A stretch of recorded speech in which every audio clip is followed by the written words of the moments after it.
chaîne. Je m'appelle Noémie, j'ai 29 ans et j'habite à Toulouse et je tricote depuis même pas un an et je couds quelques petites pièces également depuis un mois à peu près. Donc je suis débutante tricot et débutante couture et je viens ici pour vous partager ma nouvelle passion et vous montrer mes créations et tout ce que je peux réaliser avec la couture et le tricot. Dans ma première vidéo, je vous ai montré tout ce que j'avais réalisé depuis que j'ai commencé à tricoter et à coudre.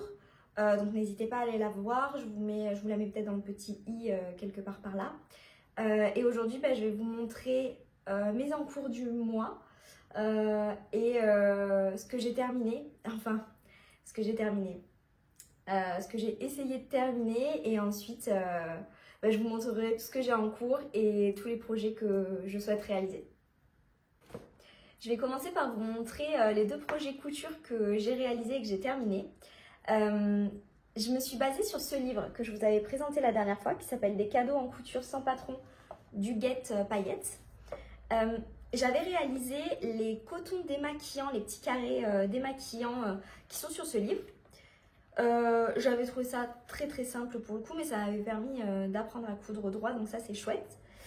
Et en deuxième projet, j'avais souhaité réaliser ces trousses de toilette, ici, matelassées. Donc elle propose 2 tailles dans le livre, taille S et taille M. Pour être sûre de mon coup, je ne savais pas trop comment ça allait rendre, etc.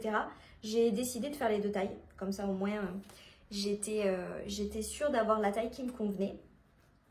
Donc voici les petits projets terminés. Donc ça c'est la taille S et ça c'est la taille M. Donc la taille S, ça correspond à une petite trousse pour pouvoir mettre son maquillage ou ses pinceaux ou, voilà, ou si vous partez en sac à dos et que vous n'avez pas la place de mettre une grosse trousse de toilette. Et la taille M, pour le coup, ça c'est la vraie taille de trousse de toilette, donc pour mettre tout son essentiel. Donc là au moins je suis parée pour voyager, ça c'est chouette.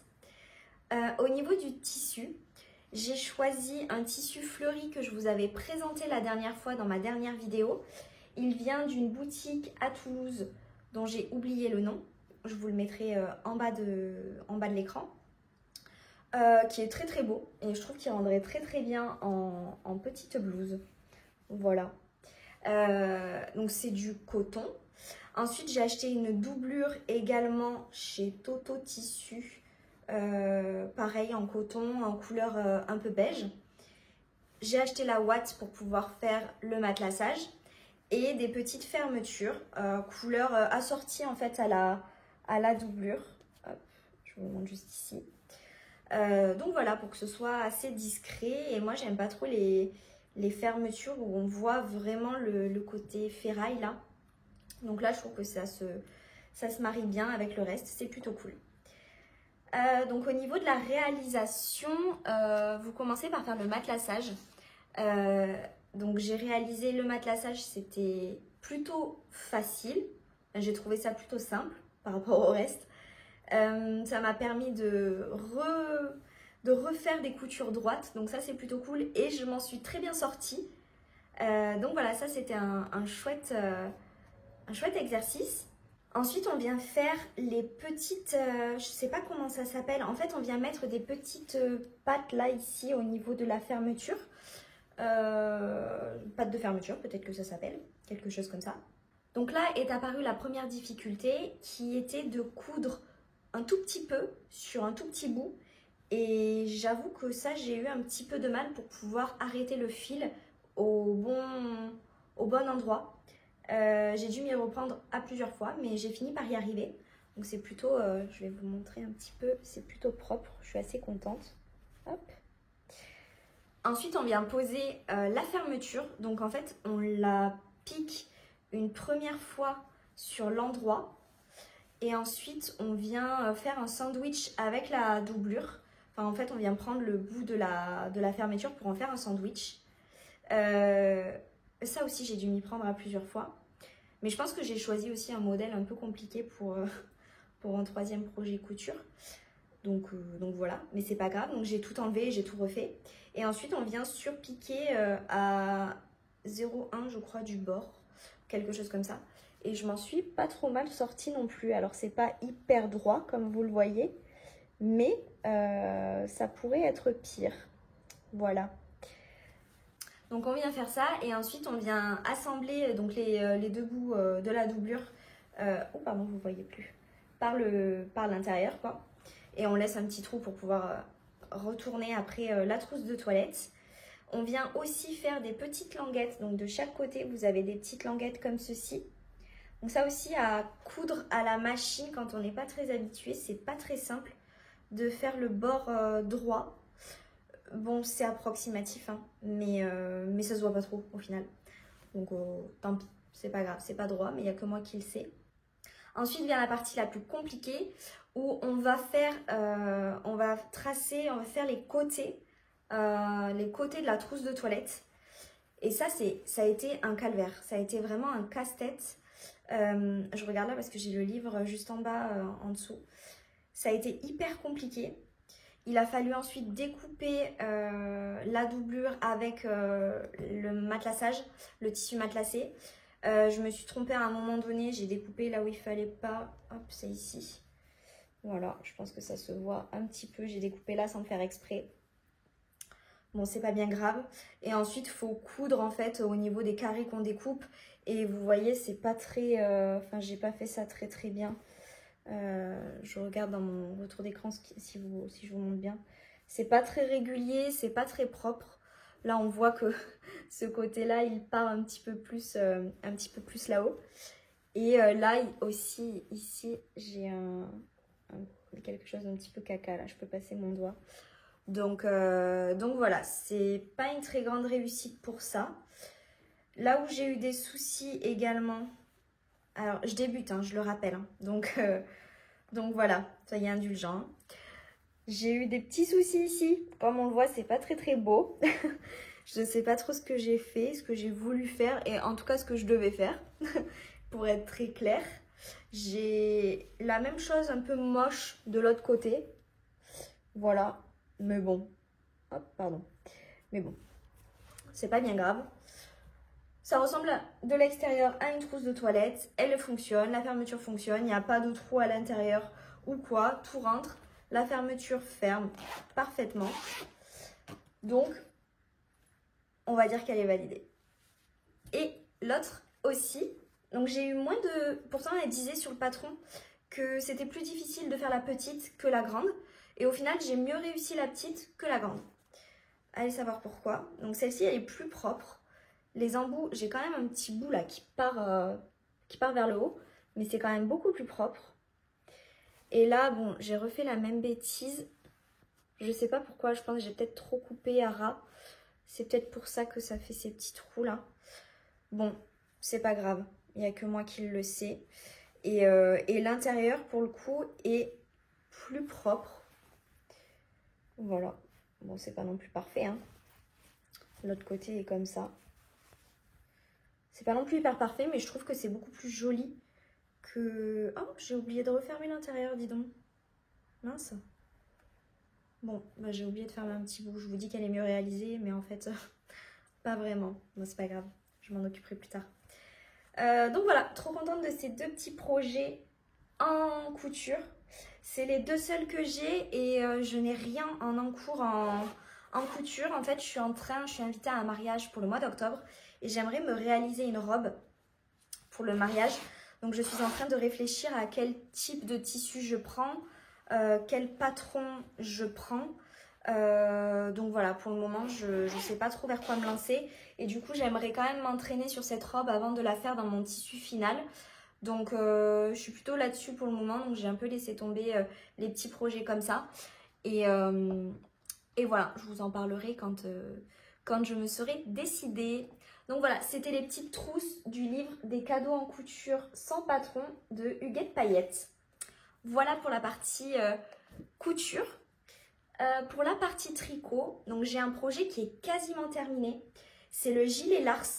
Je vous l'avais présenté la dernière fois, c'est la deuxième version que je réalise. J'en ai réalisé un en coloris beige et celui-ci est en coloris naturel. Donc le premier, je l'ai offert à ma petite sœur et j'ai décidé de m'en faire un pour moi. Sauf que j'ai changé un peu la chose, c'est-à-dire que je le fais en double, le fil tenu en double. Et voilà, donc là où j'en suis, il y a un petit peu les fils qui traînent partout, hein. J'ai même encore les marqueurs. Tout simplement parce qu'il n'est pas totalement terminé. Il me manque toute la partie bordure, bordure du projet et des manches. Pourquoi est-ce que je ne l'ai pas fait? Tout simplement parce que je vais l'essayer, vous allez comprendre. Je vais me reculer un petit peu pour que vous voyez un petit peu mieux. Je me regarde aussi en même temps dans le retour d'écran pour voir si vous voyez bien. En fait, on dirait que je porte un gilet en taille XXL. Mais vraiment, ça ne ressemble à rien. Je vais peut-être essayer de vous baisser un petit peu. Alors, on a été coupé parce que je n'avais plus de batterie. Donc, je crois que je disais que j'étais en train de baisser l'écran. Et de vous montrer qu'effectivement, j'avais l'impression de porter un gilet du Père Noël est une ordure parce que je porte du 2XL, clairement. J'avais vu quand j'avais commencé à tricoter que le dos était assez large. Et que là, à ce niveau-là, ça prenait vraiment de l'ampleur. Mais ça ne m'a pas arrêté pour autant. Et j'ai décidé de quand même continuer à le faire. Donc voilà. Donc là, il me reste l'i-cord à faire. Je ne sais pas quoi faire, si je le détricote, si je le vends. Et du coup, il faut que je fasse la bordure en i-cord ou pas. On verra ce que je décide de faire. Pour vous expliquer un petit peu la construction, vous commencez par construire le dos. Donc vous tricotez le dos, c'est un rectangle hein, clairement. Je ne sais pas comment vous le montrer, c'est pas très vu qu'il est immense. Bon, on verra plus ma tête, mais voilà, vous commencez par faire ce rectangle là. Vous faites des augmentations jusqu'ici, tac, pour pouvoir créer cette emmanchure. Vous vous arrêtez là, vous mettez toutes les mailles en attente et ensuite vous allez repiquer des mailles, je ne sais plus comment on appelle ça, reprendre les mailles sur un des côtés. Vous allez créer des augmentations pour créer l'emmanchure également de ce côté-là. Et ici aussi, vous allez creuser l'encolure pour pouvoir faire ce petit V. Vous faites exactement la même chose, donc vous mettez les mailles en attente, vous faites exactement la même chose de l'autre côté. Et ensuite, dès que vous arrivez à peu près au même niveau, vous remettez tout sur un câble et là, vous tricotez en U. Donc voilà, jusqu'à la fin. Et à la fin, hop, je vous montre ici, vous venez créer un arrondi juste là en rabattant des mailles. Et vous faites la même chose de l'autre côté. Hop, ici. Et ça fait une finition très très jolie puisque c'est pas pointu ni quoi que ce soit, c'est arrondi. Franchement, ce modèle, il est canon. Je suis vraiment dégoûtée de l'avoir fait en double. Ça m'apprendra. J'ai pas fait d'échantillon. Je me suis pas arrêtée quand je trouvais que c'était un peu grand. J'ai persisté en me disant que ça allait bien se passer. Et aussi parce que j'ai vu qu'en reprenant les mailles et en faisant l'i-cord, ça rétrécissait un petit peu l'emmanchure et ça venait serrer un peu plus l'encolure. Donc je me suis dit, il y a peut-être moyen que ça passe. Mais je pense pas. Là, j'ai perdu espoir. Donc je crois que je vais m'atteler à le détricoter. Mais je suis pas prête. Parce que détricoter de l'alpaca bouclé, c'est quelque chose, je pense. Donc bon, je le laisse en attente pour le moment. Je suis dégoûtée parce qu'il est joli, la couleur elle est trop belle. Il est tout doux, il est moelleux, il est chaud. Bon, tant pis. On verra plus tard ce qu'on en fait. Autre projet terminé. Enfin, projet terminé. À moitié terminé. C'est cette chaussette. Je vous l'avais montré la dernière fois. C'est la Hermione Socks de... L'annonce s'affiche là. C'est un patron gratuit que j'ai trouvé sur Ravelry. Il est très simple. Et pourtant, elle m'a fait des misères, cette chaussette. Je l'ai recommencé 3 ou 4 fois. Déjà parce que j'avais fait une erreur sur cette partie-là. J'ai voulu enlever les aiguilles et reprendre les mailles. Et je n'ai pas réussi, donc j'ai dû recommencer. Ensuite, je l'avais fait beaucoup trop longue. Donc, j'ai voulu récupérer les mailles. Je n'y suis pas arrivée. Et donc, j'ai tout recommencé. Et ensuite, ben voilà, on l'a terminé. Hein. On l'a terminé. Et c'est chaotique. Déjà, on dirait que j'ai fait du 32. Je trouve que le talon est très moche. Et est-ce qu'on parle de cette pointe? En fait, ce que j'ai essayé de faire, c'est d'utiliser une laine contrastante pour pouvoir faire les bords-côtes, le talon et la pointe. Les bords-côtes, très bien, je maîtrise, il n'y a pas de souci. Le talon, je pense que j'aurais dû faire également ici, là, le petit triangle qu'il y a là, avec cette couleur-là. Bon, parce que là, je trouve que ça fait un peu bête d'avoir ça comme ça. Mais bon, il y a pire. Et c'est surtout qu'en fait, je suis partie tête baissée à vite finir ma chaussette un soir à minuit, que j'en ai oublié de faire la pointe. Donc j'ai fait ce petit truc ridicule parce que je m'en suis rendu compte au moment où il fallait que je fasse des diminutions à chaque rang. Et du coup, bah, ça me fait un petit kiki comme ça. Donc est-ce que je détricote au risque de ne pas pouvoir récupérer mes mailles? Ou est-ce que je la laisse comme ça et je me dis tant pis, ce sera les chaussettes de la maison? Je suis encore en réflexion avec moi-même là-dessus. J'ai pas encore commencé l'autre, donc voilà, on verra. Au niveau de la construction, donc vous commencez par le haut et vous finissez par la pointe. J'ai choisi de la Fabelle en coloris gris clair, si je me souviens bien, pour les points un peu ridicules que j'ai fait. Et ensuite, vous avez un joli point texturé. Je vous le montre juste ici. C'est très facile, c'est un point qui se fait sur 4 rangs. Vous faites un rang avec un certain nombre de mailles à l'endroit et un certain nombre de mailles à l'envers. Le deuxième rang, vous faites tout à l'endroit. Troisième rang, vous faites pareil mais en décalé, il me semble, avec des points endroits, des points envers. Et quatrième rang, vous faites tout à l'endroit. Et vous reproduisez ça à chaque fois. Je crois que pour la tige, je l'ai reproduit 10 fois. Donc j'ai fait 40 rangs. Et pour le pied, je sais plus. Je peux pas vous dire. Je crois que j'en ai fait 6 peut-être. Je sais pas. Et après, sur le coup de pied en dessous, vous avez du jersey. Et au niveau du talon, j'ai fait un talon renforcé à gousset parce que c'est ce que je préfère. Dans mon ancienne vidéo, je vous ai montré les autres talons, enfin l'autre talon que j'ai fait, que j'ai détesté. Et celui-là, pour le coup, je le trouve très confortable et j'aime beaucoup le faire. Donc voilà, je trouve qu'il est beaucoup plus joli. Donc maintenant, je vais faire que ça. Voilà. Mais... Et je vous ai pas dit, cette couleur-là, c'est renard enchanté. Quelque chose comme ça. Je vous le mettrai aussi en bas. Donc voilà, donc cette chaussette, je sais pas trop quoi en faire. Je pense que ça va rester les chaussettes de la maison. Je vais réaliser la deuxième. Et en essayant de la faire bien cette fois-ci. Et voilà, je vous remettrai, je vous la remontrerai peut-être dans le prochain podcast. Qui sait? Peut-être que je me serai remise à faire des chaussettes. Je trouve que la Fabelle, elle est pas très douce. Comme ça, quand je la touche, là, je me dis, bon, peu importe. C'est pour débuter, je débute en chaussettes, donc on prend ce qu'il y a. C'en est tout pour mes projets terminés. Pour la simple et bonne raison que le travail m'a pris énormément de temps et j'ai eu pas mal de projets dans le perso aussi. Donc j'ai eu peu de temps pour tricoter.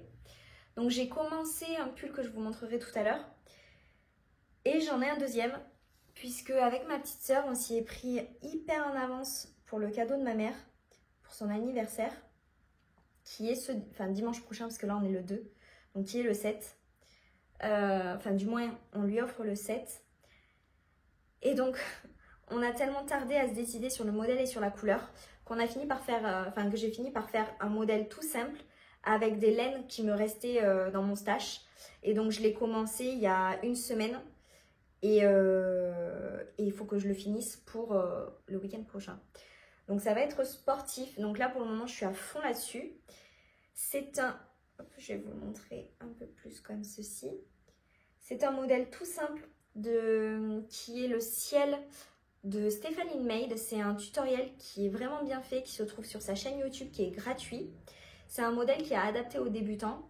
Il se tricote très vite quand on a le temps bien sûr. Il se tricote très très vite. Alors comment ça se passe au niveau du montage? Vous commencez par faire le bord de côte. Ça c'est plutôt chouette parce qu'on n'a pas à relever les mailles après.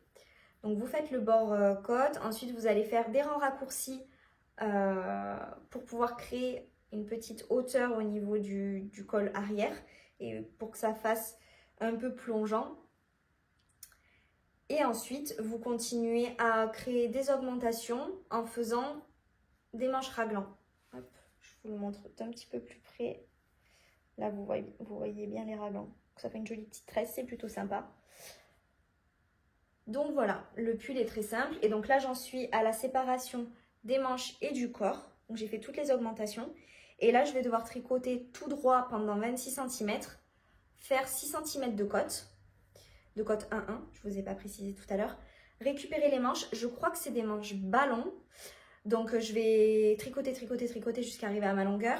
Faire les diminutions, les bords côtes. Je crois que c'est 6 cm aussi, peut-être un peu moins. Pareil de l'autre côté et j'en aurai fini du pull. Mais bon, là, on en est loin. Voilà, j'en suis vraiment, je viens juste de... Oups, pardon. Je viens juste de terminer de faire la séparation. Donc il va falloir que... Oula, je vais faire attention de ne pas perdre mes mailles. Je n'ai pas mis de... Hop, je vais faire attention, il ne manquerait plus que ça. Donc voilà. Voilà où j'en suis de ce petit pull qui est très simple à faire, franchement. En plus, vous avez la vidéo avec Stéphanie, donc c'est hyper pratique. Et voilà, il est trop chouette. Je me mets un petit film et je tricote comme ça, ça va tout seul. Je le réalise en or de chez Drops, coloris beige clair, si je me souviens bien. Et en alpaca kit silk, non pas kit silk, alpaca silk. De Drops aussi en coloris beige clair également. C'est un match que j'avais déjà réalisé pour mon pull Gustave d'Aurélie Lapoule. Et en fait, j'avais commandé beaucoup trop de laine. Donc, il me restait 4 pelotes de nord et 3 pelotes et demie d'alpaca silk. Donc, je me suis dit que j'allais utiliser ça en espérant que ça lui plaise comme couleur. Et voilà, donc j'ai fait la première taille, je ne vous ai pas précisé, j'ai fait la première taille. De toute façon, il n'y a que 2 tailles, il y a taille SM et taille LXL, il me semble. Donc j'ai fait la plus petite, j'ai pas encore passé le pull, il faudrait que je m'en occupe. Mais en fait, j'ai envie tellement d'aller vite pour le faire que j'en oublie d'essayer. Donc c'est pas grave, il faut que je le passe. Je pense qu'il me va, hein. Enfin, s'il me va à moi, il lui ira à elle, il n'y a pas de souci. Je me regarde juste dans le retour caméra, mais je pense qu'on est bon au niveau de la taille. J'adore ce mélange parce qu'il gratte pas du tout. Il est tout doux, c'est un nuage. Donc voilà. C'était le pull ciel de Stéphanie Made que je vous recommande. Je l'aurais bien refait pour moi aussi, peut-être en noir, en basique. Ou un petit coloris sympa pour l'été, pour pouvoir passer le soir... bon, l'été n'est pas encore arrivé, mais pour pouvoir passer le soir, voilà, sans se prendre la tête. C'est vraiment un pull tout simple. Et en plus, on peut aussi le customiser. Vous pouvez faire des rayures, vous pouvez faire tout ce que vous voulez, le faire dans toutes les couleurs que vous voulez. C'est plutôt chouette. Donc, très bon pull. Au niveau du deuxième en cours, donc c'est ce pull-là, j'en avais marre de faire du jersey. Donc, j'ai décidé de faire tout sauf du jersey. Je vais y arriver. Donc c'est le pull Ingrid, il me semble que le nom c'est Ingrid, de Petite Knit. Je vous reconfirme en bas, mais il me semble que c'est ça. Que je réalise en népal de chez Drops, en coloris gris foncé. C'est peut-être pas le meilleur coloris pour ce pull, parce que du coup c'est un pull avec beaucoup de texture. Mais bon, c'est ce que j'avais dans mon stage de laine et j'aime bien cette couleur, j'ai pas du tout de pull gris. Donc voilà, je me suis dit que ça allait me faire mon petit pull d'hiver tout simple, enfin tout simple non, mais en tout cas que je peux porter avec tout et n'importe quoi. Et j'espère qu'au blocage, les points ressortiront un petit peu mieux que ce qu'il n'est présenté là actuellement. Au niveau de la construction de ce pull, il m'en a fait voir toutes les couleurs, vu que c'était la première fois que je faisais des choses texturées. Et du coup, c'était la première fois que je lisais une grille. Avant, j'en avais jamais lu. Donc, j'ai eu un petit peu de difficulté à comprendre ce que je faisais. Alors, pour vous expliquer un petit peu le montage. Donc, vous allez commencer par faire, je me suis un petit peu rapprochée. Vous allez commencer par faire le dos. Hop, mon doigt est ici. Le dos. Donc, au début, c'est un rectangle qu'avec du point de riz double. Je vais me rapprocher. Hop.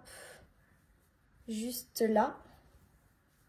Donc du point de riz double, vous faites un certain nombre de rangs. Ensuite, vous faites 2 rangs au point mousse, Une fois que vous avez fait ce rang au point mousse, vous allez faire un petit point ajouré avec des jetés là qui est très très joli. Vous refaites une bande de point mousse. En fait, vous encadrez vos petits points ajourés de point mousse. Une fois que c'est fait... Alors attendez, je suis dans quel sens? Hop. Tic tic tic. Une fois que c'est fait, vous allez faire le petit point en croisillon qui est très sympa à faire. Ça, on s'ennuie pas. J'ai adoré faire ça. Alors, j'ai tellement galéré au début. Je comprenais pas. En fait, moi, j'étais restée en point de riz. Et du coup, ça ressortait pas du tout. Et après, au bout d'un certain nombre de temps, j'ai compris qu'en fait, c'était du jersey qu'on faisait entre les croisillons. Et effectivement, ça a beaucoup plus de sens. Donc tout ça, là, cette partie-là, c'est la première partie que vous faites. Je l'ai recommencé 4 fois. Voilà. Avant de comprendre vraiment ce qu'il fallait que je fasse. Et donc j'ai fini par mettre des lignes de vie parce que j'en avais marre de devoir tout recommencer à zéro. Donc du coup je me mettais des lignes de vie et dès que j'arrivais à un certain niveau, ben, je l'enlevais et j'en remettais une autre pour m'assurer de ne pas avoir à tout enlever. Ensuite, une fois qu'on a fait les petits croisillons, on vient faire des côtes de 2, si je me souviens bien. Je crois que c'est ça. Ouais, c'est des côtes de 2. Juste ici, pendant un certain nombre de centimètres. Et là, on vient mettre en attente.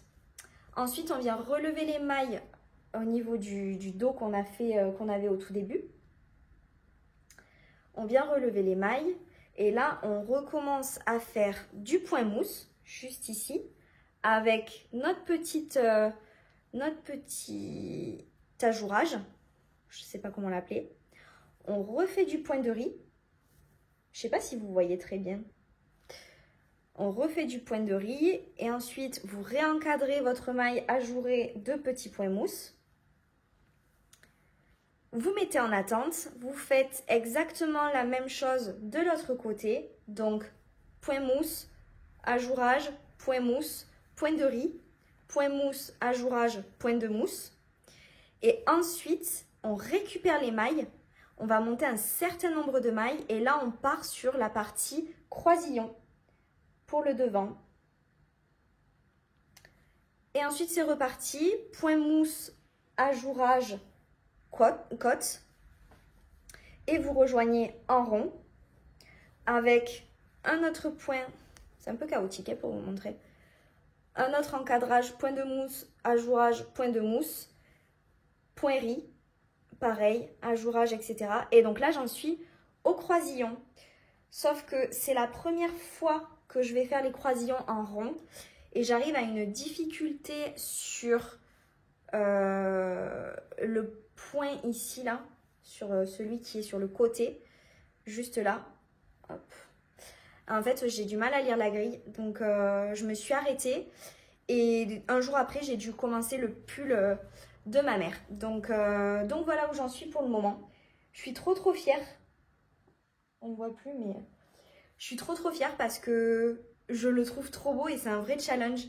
Alors c'est pas comme du jacquard ou de la couleur ou quoi et voilà, mais en tout cas ça me permet de sortir un petit peu de ma zone de confort et de tester d'autres choses. Donc voilà, je suis trop fière de ce pull et j'adore les points. Franchement, je m'amuse à le réaliser. Même si au début ça m'a pris la tête, je me suis dit que j'allais jamais y arriver. Voilà, donc voilà ce qu'il donne. Je vais me reculer un petit peu. Je pense que ce sera assez loose aussi, ça.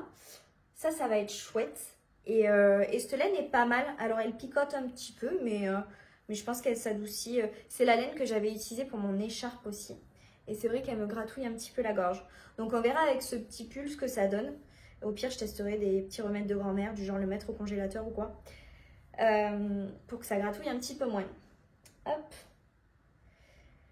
Donc dès que j'ai terminé le pull de ma mère, j'aimerais finir celui-ci parce que j'ai horreur d'avoir autant de projets en attente. Moi j'aime bien commencer quelque chose, le terminer, passer à autre chose. Donc on va finir le pull de maman, on va finir ce pull là et ensuite on pourra commencer à autre chose. Et j'en viens du coup à la troisième et dernière partie de ce podcast qui est mes envies prochain, mes envies du moment en tout cas. J'ai acheté de la laine que je vais aller vous chercher de suite. Alors c'est pas de la laine, en fait c'est du coton. Donc j'ai acheté des petites pelotes comme ça qui sont beaucoup trop mimi.